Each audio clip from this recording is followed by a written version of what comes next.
O ano de 1924 marcou um momento crucial na história do Brasil. A nação se viu às voltas com uma onda de transformações. Politicamente, economicamente, socialmente e culturalmente, a mudança estava no ar. O Brasil de 1924 era uma nação em fluxo, prestes a se tornar o país que conhecemos hoje. Este período foi uma época de grande entusiasmo e agitação. A velha ordem estava sendo desafiada por novas ideias e forças. As estruturas de poder tradicionais do passado começavam a ruir. Um novo Brasil emergia, cheio de promessas e incertezas. As sementes dessa transformação haviam sido semeadas nas décadas que antecederam 1924. A abolição da escravidão em 1888 teve profundas consequências sociais e econômicas. A ascensão de uma nova classe trabalhadora urbana desafiava a velha ordem social. O país estava maduro para a mudança. Politicamente, o Brasil em 1924 era dominado pela política do café com leite. Este sistema via o poder alternar entre as oligarquias cafeeiras de São Paulo e os produtores de leite de Minas Gerais. Esses dois estados poderosos controlavam efetivamente a política nacional, muitas vezes em detrimento de outras regiões. No entanto, esse sistema não era sem seus desafiadores. O movimento tenentista, composto por jovens oficiais militares, surgiu em oposição à corrupção e à estagnação percebidas no governo.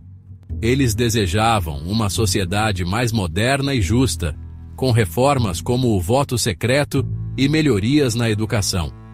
As tensões entre o governo e os tenentes chegaram ao auge na revolta de 1924 em São Paulo. Liderados pelo general Isidoro Dias Lopes, os rebeldes buscaram derrubar o presidente Arthur Bernardes e implementar as reformas desejadas. Embora a revolta tenha finalmente falhado, ela teve um impacto duradouro na história brasileira. Um dos resultados mais significativos da revolta foi a formação da Coluna Prestes. Liderado por Luiz Carlos Prestes, esse grupo de rebeldes embarcou em uma jornada notável, atravessando o vasto interior brasileiro por mais de 2 anos, enquanto se engajava em guerrilha contra as forças do governo. A Coluna Prestes tornou-se um símbolo de resistência contra a ordem estabelecida. A economia brasileira em 1924 continuava fortemente dependente das exportações de café. Essa dependência de uma única commodity tornava o país vulnerável às flutuações do mercado global. No entanto, as sementes da industrialização começavam a brotar. O ano de 1919 viu a instalação da primeira fábrica de automóveis Ford no Brasil, localizada em São Paulo. Isso marcou um passo significativo em direção ao desenvolvimento industrial, mas também destacou as dores do crescimento de uma nação em transição. As condições de trabalho nas primeiras fábricas eram frequentemente difíceis, com os trabalhadores enfrentando longas jornadas, baixos salários e medidas de segurança inadequadas. Os direitos trabalhistas eram praticamente inexistentes e os trabalhadores tinham poucos recursos contra a exploração. Em uma tentativa de apaziguar a agitação trabalhista, o governo reconheceu oficialmente o Dia do Trabalho em 1924. No entanto, esse gesto foi em grande parte simbólico, pois pouco fez para resolver as questões subjacentes da exploração dos trabalhadores. A vida no Brasil durante esse período variava drasticamente entre as áreas urbanas e rurais. Em cidades em expansão como São Paulo e Rio de Janeiro, a rápida urbanização trouxe oportunidades e desafios. O influxo de pessoas das áreas rurais levou à escassez de moradias e sobrecarregou a infraestrutura. Para os pobres urbanos, A vida era uma luta constante. As moradias eram frequentemente apertadas e insalubres. O acesso à água limpa e ao saneamento era limitado.